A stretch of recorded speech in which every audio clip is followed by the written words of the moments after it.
인생의 절박한 순간에 서 있는 두 사람을 만날 수 있습니다. 바로 혈류증 걸린 여인과 또한 야이로입니다. 이들은 질병과 죽음이라는 한계적인 문제에 막혀 있었습니다. 또한 이는 인간적인 힘과 능력으로는 도저히 어찌해 볼 수 없는 인생의 광풍이 그들에게 몰아닥친 것입니다. 이로 인해 한때 아름다움과 건강미를 자랑하던 여인과 영육간의 존경과 사랑을 받던 한 가정의 마음은 모든 소망을 뒤로한 채 깊은 절망감에 빠져 있었습니다. 이는 인생의 거대한 바다 위에 던져진 우리 인생 가운데도 찾아올 수 있는 삶의 문제들일 수 있습니다. 그때 우리는 무엇을 바라보며 어떤 소망을 가지고 그 문제 앞에 직면할 것인가 생각해 보아야 할 것입니다. 이 시간 오늘 말씀을 통해 예수님께서 원하시는 믿음은 어떤 것인지 생각해 보길 원하며 예수님께서 원하시는 믿음을 키워나감으로써 우리에게도 닥칠 삶의 문제들을 능히 믿음으로 헤쳐나가는 승리의 삶을 살 수 있기를 이 시간 기도드립니다. 본문을 보시겠습니다. 예수님께서는 귀신 들린 거르사 광야를 고쳐주신 후 물질적인 사람들에게 쫓겨나서 다시 가버나움으로 돌아오셨습니다. 그러자 예수님 오심을 알고 큰 무리가 그분께 몰려들었습니다. 그 중에는 회당장 야이로도 있었습니다. 그에게는 예수님을 간절히 만나야 할 이유가 있었습니다. 왜냐하면 그의 12살 된 외동딸이 죽어가고 있었기 때문이었습니다. 딸을 사랑하기에 그의 모든 노력을 다해 수고했지만 죽어가는 딸을 바라보며 그가 할 수 있는 것은 더 이상 아무것도 없었습니다. 그저 그에게 바라는 것이 하나가 있었다면 그의 죽어가는 딸에게 기적이 일어나기만을 바랄 뿐이었습니다. 또한 누군가가 그 기적을 일으켜 주기만을 간절히 바라는 심정뿐이었습니다. 그렇게 하루하루를 보내던 중 마침내 그런 그의 눈에 한 분이 들어오게 되었습니다. 바로 그분은 예수님이셨습니다. 그 예수님께서 배를 타시고 다시 오셨다는 것을 알게 되었을 때 그는 지체 없이 예수님께 달려갔습니다. 이미 많은 사람이 예수님을 만나기 위해 에워쌌지만 딸을 향한 자신의 마음을 막을 수는 없었습니다. 그렇게 수많은 사람을 헤치며 예수님 앞에 나온 야이로는 예수님을 보자마자 발 아래 넙죽 엎드려 자신의 집에 오시기를 간구하였습니다. 동일 선상에 있는 마가복음 5장 23절을 보시면 이것을 자세히 표현하되 간곡히 구하였다고 나타냈습니다. 꼭 그가 얼마나 절실히 예수님께 구하였는지 알 수 있는 것입니다. 그 절실함 앞에 그가 가지고 있었던 회당장으로서 권위나 자존심, 체면 등은 아무런 문제가 되지 않았습니다. 아마 부모가 된 모든 분들의 마음이 이와 같지 않을까 싶습니다. 특히 딸을 사랑하는 우리 서아 아빠는 더욱 그러할 것입니다. 지금 보시는 회당장 야이로도 그런 딸 바보였습니다. 그 당시 회당장은 회당 건물을 유지할 뿐만 아니라 안식일이 되면 예배를 인도하였고 백성들을 교육하였으며 때론 가벼운 재판도 시행하였습니다. 그래서 대개 회당장은 나이도 지긋하고 인격도 성숙하여 그 지역에서 존경받는 인물들이 대다수였습니다. 그런 회당장이 30대의 젊은 청년에게 무릎을 꿇는다는 것은 쉬운 행동이 아니었습니다. 더군다나 그 대상이 바리새인들이 배척하였던 예수님이었다면 더욱 그러할 것입니다. 그러나 회당장 야이로에게는 그 딸의 생명보다 더 중요한 문제는 없었습니다. 남들이 나를 어찌 보고 어찌 평가하든 그것이 중요한 것이 아니라 예수님께서 나의 문제를 해결해 주실 수 있느냐가 더욱 중요했습니다. 그에게는 예수님께서 자신의 간구함을 들어주신다는 믿음과 죽어가는 딸도 능히 살 수 있다는 믿음이 있었습니다. 야이로는 이 믿음의 확신을 예수님께 보았습니다. 그러했기에 더욱더 간곡히 발 아래 엎드려 구하였습니다. 그리고 그러한 마음은 예수님께도 전하여졌습니다. 예수님 역시 야이로의 이 마음을 아셨습니다. 그러했기에 야이로의 집을 향해 친히 발걸음을 옮겨 놓으셨던 것입니다. 그러나 여전히 많은 무리가 예수님을 에워싸고 있었기 때문에 주님의 발걸음은 더딜 수밖에 없었습니다. 무리들은 저마다 예수님 가까이 가기 위해 서로 밀치고 떠밀리며 예수님의 행렬 가운데 함께하였습니다. 그런데 그런 상황에서 무리들 가운데 뒤에서 남몰래 예수님께 접근하는 한 여인이 있었습니다. 오늘 우리가 주목해 보고자 하는 두 명의 인물 중 한 사람입니다. 어찌 보면 이 여인은 야이로가 주인공이 되어야 할 사건 속에 불쑥 끼어든 불청객과 같은 존재로 보입니다. 그러나 성경은 이 여인의 믿음에 대해 상당히 많은 부분을 할애하고 있습니다. 왜냐하면 예수님께서 이 여인에 대해 여인에게 독특한 믿음을 보셨기 때문입니다. 그럼 이 여인은 어떤 여인이었습니까? 우리 43절 말씀을 다 같이 읽어보도록 하겠습니다. 43절 말씀입니다. 시작. 이에 12회를 혈중으로 앓는 중에, 네, 그렇습니다. 이 여인은 12회를 혈중으로 알아온 여인이었습니다. 그것도 한두 해도 아니고 12회를 알아왔다면 상당히 오랜 시간 고통 가운데 살아왔음을 알 수 있습니다. 그러나 그 오랜 시간보다 더 그녀를 힘들게 했던 것은 자신의 병이 호전되지 않으리라는 절망감이 엄습해 올 때였습니다. 그녀도 처음부터 절망 가운데 거했던 것은 아니었습니다. 처음 자신의 병을 알았을 땐 고침을 받을 수 있다는 신락 같은 희망을 가지고 있었습니다. 그러나 고침을 받고자 그녀가 할 수 있는 모든 방법과 노력을, 또한 재물을 다 동원하였음에도 그녀가 맛볼 수 있는 것은 더욱더 깊은 절망감 뿐이었습니다. 이에 대해 마가복음 5장 26절에는 많은 의사에게 많은 괴로움을 받았고 가진 것도 다 허비하였을 때 아무 효험이 없고 도리어 더 중하였던 차이라고 했습니다. 여인은 병 고침을 받기 위해 당시 용하다는 많은 의사들을 찾아다녔습니다. 그리고 새로운 의사를 만날 때마다 자신의 숨기고픈 질병에 대해 설명해야만 했습니다. 그래도 나설 수만 있다면 이 모든 것은 견딜만 하였습니다. 그러나 치료 과정에 재산을 다 허비할 정도로 모든 노력을 다했음에도 아무 효험이 없었습니다. 도리어 시간이 지날수록 그녀의 얼굴은 창백해지고 몸은 수척해져만 갔습니다. 병을 낫기 위해 온갖 노력을 해보았으나 모든 것이 허사로 돌아온 것입니다. 인간적인 모든 노력과 방법을 다 동원하였지만 허비하는 인생을 살았을 뿐 나아진 것은 아무것도 없었던 것입니다. 오히려 살았으나 죽은 자와 방불한 삶을 살고 있는 자신의 삶을 발견할 뿐이었습니다. 왜냐하면 그 당시 혈루병은 나병과 함께 율법에 의해 부정한 병으로 규정되어 있었기 때문입니다. 이 혈병에 관해서는 레위기 15장에 잘 나타나 있습니다. 거기에 보시면 그와 접촉하는 것은 앉았던 자리도 부정하고 누웠던 자리도 부정하고 그를 만지는 자도 부정하고 그가 만지는 것을 만진 자도 부정하였습니다. 세상 모든 것이 그로 인해 부정해지기 시작하였습니다. 그렇기에 이 병에 걸린 자는 성전은 물론이고 공중 모임에 나갈 수 없었습니다. 고침받기 전까진 신앙적으로나 사회적으로 위로를 받을 곳이 없었습니다. 자신이 원했던 삶이 아니지만 세상은 그녀를 향해 부정한 자라는 낙인을 찍을 뿐이었습니다. 그렇게 여인은 사람과 사이로부터 단절된 채 이를 자신의 운명으로 받아들이며 슬픈 인생을 살아야 했습니다. 이 질병으로 그녀는 건강과 물질뿐만 아니라 그녀가 소망했던 모든 꿈과 가능성을 상실하게 되었던 것입니다.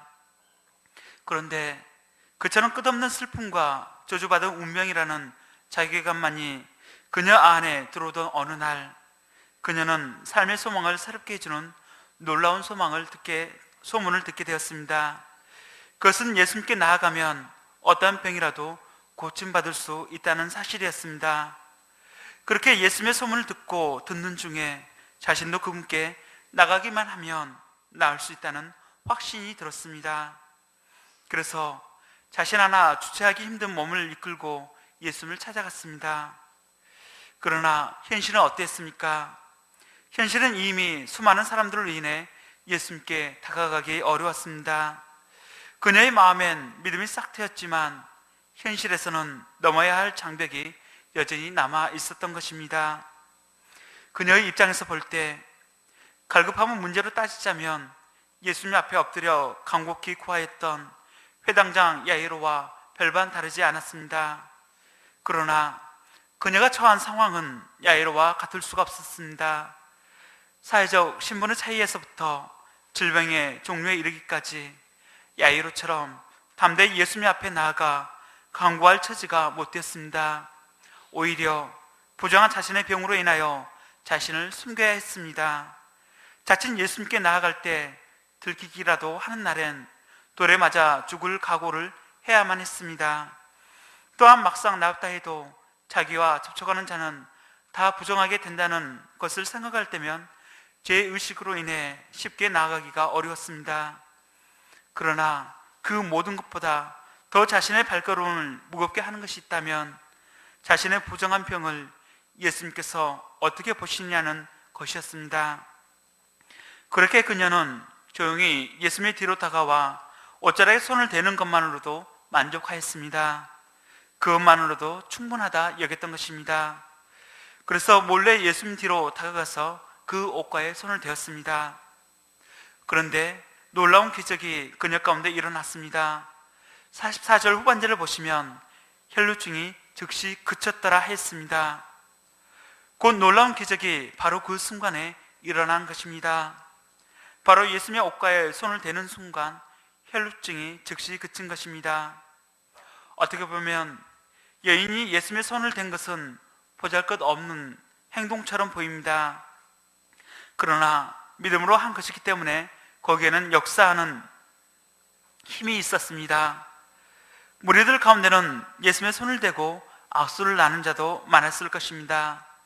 그러나 그러한 중에는 아무런 역사도 일어나지 않았습니다.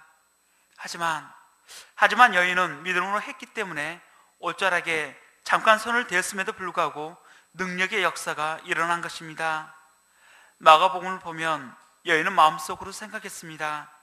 이는 내가 그의 옷에만 손을 대어도 구원을 얻으리라. 아멘. 그녀에게는 예수님의 옷에 손을 대기만 하여도 구원을 받으리라는 믿음이 있었던 것입니다. 참으로 단순하고 독특한 믿음이지 않습니까? 이 믿음은 누가 가르쳐줘서 알게 된 믿음이 아니었습니다. 지식적인 믿음이 아닌 것입니다. 하지만 그녀가 자신의 믿음을 따라 액션을 취하였을 때 어떤 놀라운 일들이 일어나게 되었습니까? 혈루증이 즉시 그쳤더라 했습니다. 단순한 믿음이지만 살아있는 믿음을 드렸기에 그 믿음의 강구대로 응답을 받게 된 것입니다. 우리 역시 삶의 수많은 문제들을 안고 기도로 하나님께 나아갈 때가 있습니다. 그러나 믿음의 아름다운 터치가 얼마나 있었는가는 우리가 돌아봐야 할 것입니다. 왜냐하면 우리는 여전히 우리 가운데 닥친 삶의 조건과 상황들에 대하여 판단하고 저울질하며 이것을 과연 주님께서 들어주실까 염려하며 반신반의할 때가 많기 때문입니다. 야고보서 1장 6절에서 8절에는 이렇게 말씀하고 있습니다. 오직 믿음으로 구하고 조금도 의심하지 말라. 의심하는 자는 마치 바람이 밀려 요동하는 바다 물결 같으니 이런 사람은 무엇이든지 주께 얻기를 생각하지 말라. 두 마음을 품어 모든 일에 정함이 없는 자로다 했습니다.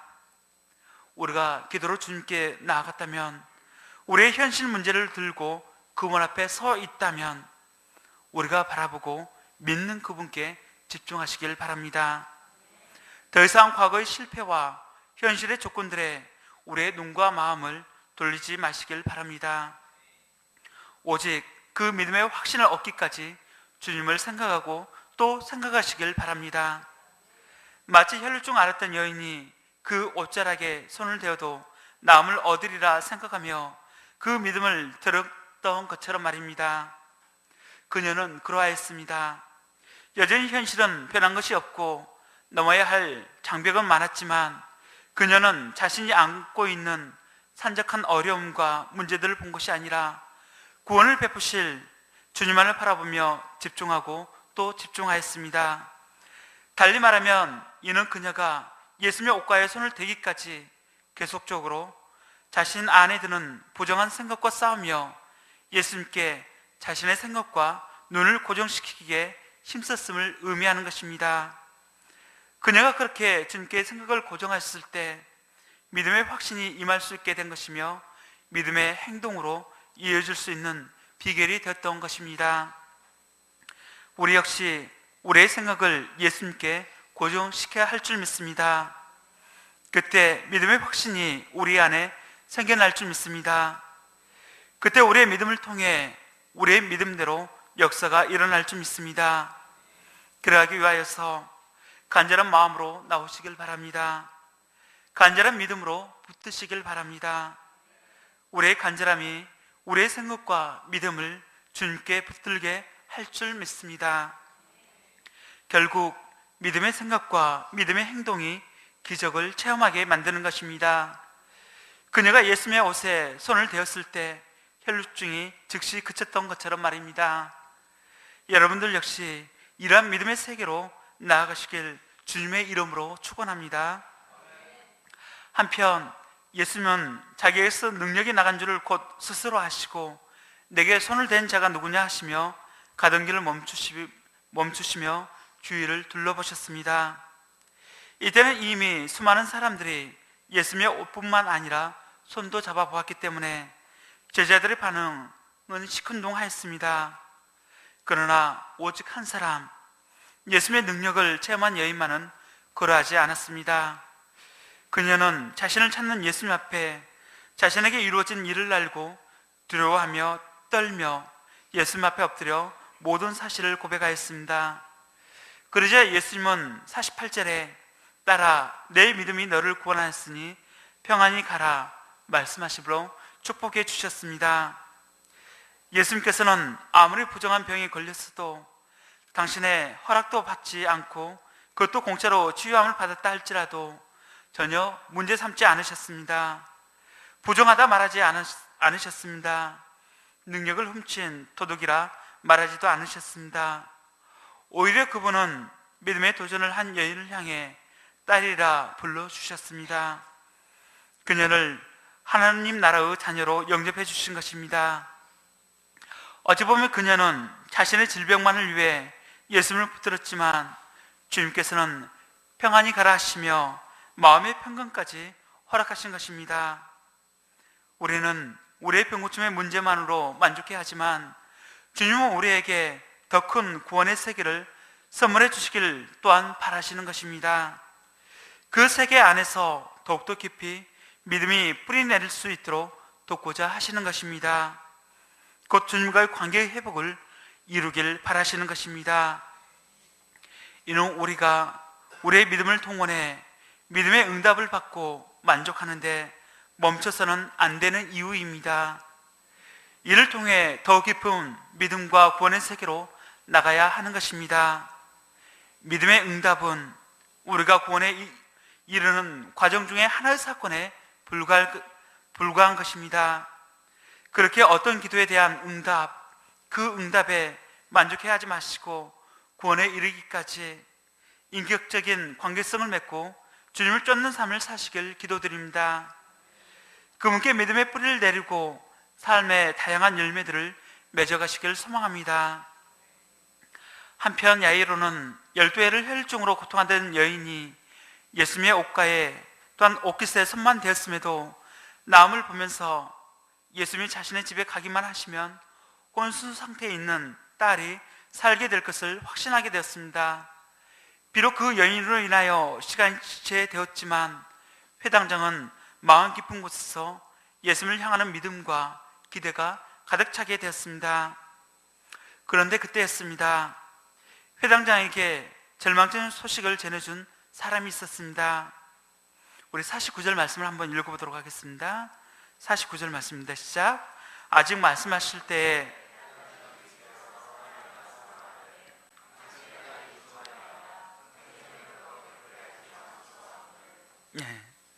외동딸이 살아날 수 있다는 한 가닥의 희망을 가지고 예수님을 붙잡고 있는 야이로에게 바로 청천벽력과 같은 소식이 들려왔던 것입니다. 그 소식은 딸이 죽었다는 것입니다. 이제 예수님 가시면 모든 문제가 해결되리라 기대에 부풀었었는데 그 기대에 물을 끼얹는 소식이 바로 들려온 것입니다. 여러분, 이러한 경우가 야이로에게만 그러하겠습니까? 우리 주위에도 이러한 경우가 많습니다. 예수님을 붙잡고 믿음으로 뭘 좀 해보려 할 때 꼭 이런 사람들이 나타나서 믿음을 뿌리채 흔들어 놓는 경우가 있습니다.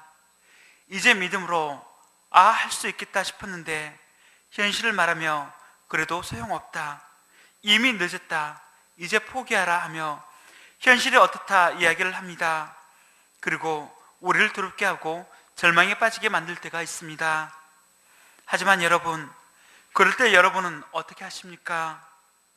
야이로 곁에 예수님이 함께 하셨듯 우리 가운데 우리를 돕기 위해 함께 하시는 성령 하나님을 바라보시고 붙드시길 바랍니다. 주께서는 우리가 두려움에 빠져 믿음을 저버리지 않도록 도우시기에 그러합니다. 예수님께서 야이로를 도우셨던 것처럼 말입니다. 그럼 예수님은 절망의 늪속으로 빠져드는 야이로를 어떻게 도와주셨습니까? 첫째로 두려움을 몰아내고 믿음을 심어주셨습니다. 우리 50절 말씀을 다 같이 한번 읽어보도록 하겠습니다. 50절 말씀입니다. 시작. 예수께서 들으시고 이르시되 그러면 딸이 구원을 얻으리라. 아멘. 예수님은 집에서 온 사람이 야이로에게 당신의 딸이 죽었다고 소식을 전해줄 때 그 말과 함께 두려움의 영이 야이로의 마음에 낙심과 두려움을 몰고 들어가는 것을 아셨습니다. 물론 당신의 딸이 죽었나이다 라는 말은 틀린 말도 잘못된 말도 아니었습니다. 그 말은 사실 그 자체였습니다. 그렇지만 그 말 속에는 딸의 죽음으로 모든 상황이 끝났으니 더 이상 예수님을 붙들고 기대하지 말라는 의미가 포함되어 있는 것이었습니다. 그렇게 그 말 한마디가 희망이 부풀었던 그의 기대를 송두리째 빼앗아가고 두려움을 심어놓기에 충분하였습니다. 똑같은 상황인데 누가 어느 편에서 어떤 말을 해주느냐에 따라서 믿음이 견고해지기도 하고 낙심하여 절망의 밑바닥으로 굴러 떨어지기도 합니다. 만일 하나님의 사람이 야이로에게 지금이 생명의 주 예수님을 붙잡을 때입니다, 제발 흔들리지 말고 더욱 굳게 붙잡으세요 라고 말해 주었다면 야이로는 절망하지 않았을 것입니다. 하지만 사단은 야이로가 현실을 직시하고 낙심하여 예수님을 붙잡고 있는 손을 놓도록 당신이 딸이 죽었으니 예수님을 더 이상 기대하지 말라고 속삭이고 있는 것입니다. 그런데 여러분, 마음의 엄습하는 두려움을 밀어내지 못하면 낙심이 되어 예수님을 붙잡는 손에 힘이 풀리고 절망의 나락으로 굴러 떨어지게 됩니다. 그래서 요한일서 4장 18절에 사랑 안에 두려움이 없고 온전한 사랑이 두려움을 내쫓나니 두려움에는 형벌이 있음이라. 두려워하는 자는 사랑 안에서 온전히 이루지 못하였느니라고 말하고 있는 이유입니다. 여러분, 주님을 바라보십시오. 전능하신 하나님께서 상황이 끝난다는 것이 있을 수 있겠습니까? 하지만 사단은 믿음의 사람들의 마음에 낙심하고 절망감을 심고 두려움의 광풍을 몰아와 믿음을 뿌리채 흔들리게 하기도 합니다. 그래서 병이 조금 심해지면 죽지 않을까 하는 두려움의 폭풍이 일어나기도 하고, 기대했던 사업이 안 풀리고 꼬이면 망하지 않을까 하는 두려움이 믿음을 주저앉게 하기도 합니다. 두려움이 주님을 향한 믿음을 삼켜버리는 것입니다. 그런데 예수님은 무엇이라 말씀하십니까? 두려워하지 말고 믿기만 하라. 그리하면 딸의 구원을 얻으리라고 하셨습니다. 야이로가 딸의 죽음에 말려들지 않고 예수님을 끝까지 믿기만 하면 딸을 살리시겠다는 것입니다. 이는 죽음조차도 이기는 믿음이요 부활의 세계인 것입니다. 또한 이는 오늘날도 그럽니다. 예수님은 야이로가 죽음조차도 이기는 한계가 없는 믿음으로 살기를 바라셨고, 우리도 이런 믿음으로 살기를 바라십니다. 왜냐하면 이런 믿음으로 살 때 죽은 딸이 살아나는 생명의 역사가 일어나게 그렇습니다. 우리는 이것까지는 할 수 있지만 더 이상 안 된다는 한계적인 생각을 가질 때가 많습니다. 이렇게 할 때 우리는 전능하신 하나님을 믿으면서도 한계에 스스로 갇히게 됩니다. 하지만 두려워 말고 믿기만 할 때 죽음의 한계도 뛰어넘는 한계를 모르는 삶을 살게 될 줄 믿습니다. 우리가 아는 바 사도 바울은 많은 고난을 감당하며 초대교회를 개척했습니다.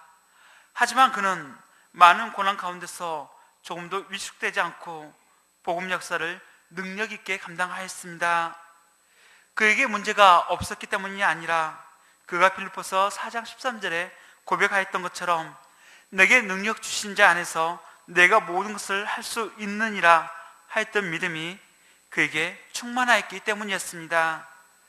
이처럼 믿음이란 절망적인 상황 속에서도 두려워하지 않고 예수님을 끝까지 붙드는 것입니다. 베드로전서 5장 7절에 너희 염려를 다 주께 맡기라 이는 그가 너희를 돌보시리라 했듯이 여러분 두려워하지 말고 믿기만 하면 어떤 절망적인 상황 속에서도 살 길이 열리는 줄 믿습니다. 믿으시길 바랍니다. 예수님은 야이를 도우시되 둘째로 죽은 딸을 살리심으로 도우셨습니다. 예수님 일행이 야이로의 집에 당도했을 때 예수님은 베드로와 요한과 야고보 그리고 아이 부모 외에는 다른 사람들은 함께 들어가지 못하게 하셨습니다. 이는 예수님을 따르는 제자들일지라도 초상집에 들어가면 슬픈 분위기에 말려들기 쉬웠기 때문이었습니다. 그리고 예수님의 예상대로 야이로의 집안 분위기는 그야말로 초상집 분위기였습니다. 52절에 보시면 저문은 모든 사람들이 회당장의 딸의 죽음을 슬퍼하며 울며 통곡을 하고 있었습니다. 두려워하지 말고 믿기만 하라. 그래야면 딸이 구원을 얻으리라는 예수님의 말씀을 붙잡고 겨우 마음을 추스른 야이로가 또다시 죽음의 세계로 굴러떨어지게 되었습니다. 이에 예수님은 울며 통곡을 하는 사람들을 향해 울지 말라, 죽은 것이 아니라 잔다 하셨습니다. 그런데 여러분, 누가 있어 감히 죽은 자를 보며 죽은 것이 아니라 잔다고 말할 수 있겠습니까? 이는 죽은 딸을 살려내실 수 있는 예수님만이 하실 수 있는 말씀입니다. 하지만 아이가 죽은 줄 알고 있는 사람들은 예수님의 말씀을 비웃었습니다. 여러분, 우리가 바라보는 예수님은 어떤 분이십니까? 여러분들도 현실의 문제를 너무나 잘 알기에 혹 예수님의 말씀이 이번에는 나와 맞지 않는다고 속으로 생각해 보신 적은 없으십니까? 그런 우리를 향해 예수님은 요한복음 1장 25, 26절에 나는 부활의 생명이니 나를 믿는 자는 죽어도 살겠고 무릇 살아서 나를 믿는 자는 영원히 죽지 아니하리니 이것을 내가 믿느냐고 말씀하셨습니다. 예수님은 생명과 사망, 삶과 죽음을 주관하시는 부활과 생명의 주님이십니다. 그 주님께서 오늘도 우리에게 이것을 내가 믿느냐고 물으시고 있는 것입니다. 여러분 믿으십니까? 네, 믿음으로 고백한 모든 분들 가운데 그 믿음대로 역사하시는 줄 믿습니다. 그리고 그 믿음대로 죽은 딸이 살아나는 역사와 같이 오늘의 삶의 문제도 해결함을 받게 될 줄 믿습니다. 말씀을 맺도록 하겠습니다.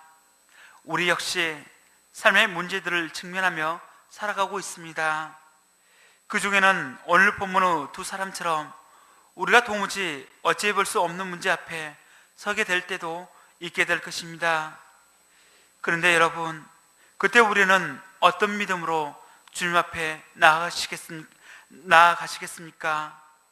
많은 무리가 예수님의 손과 옷자락을 만졌지만 오직 믿음의 역사는 믿음으로 옷자락을 만졌던 여인 한 사람에게만 흘러나갔던 것처럼 또한 두려워하지 말고 믿기만 하라는 주님의 음성에 흔들리지 않고 순종함으로 주님을 따랐던 야이로에게 생명의 역사가 일어났듯 우리가 드리는 믿음의 방법대로 또한 우리에게 주어진 믿음의 역사대로 우리 가운데 일어나게 될 줄 믿습니다.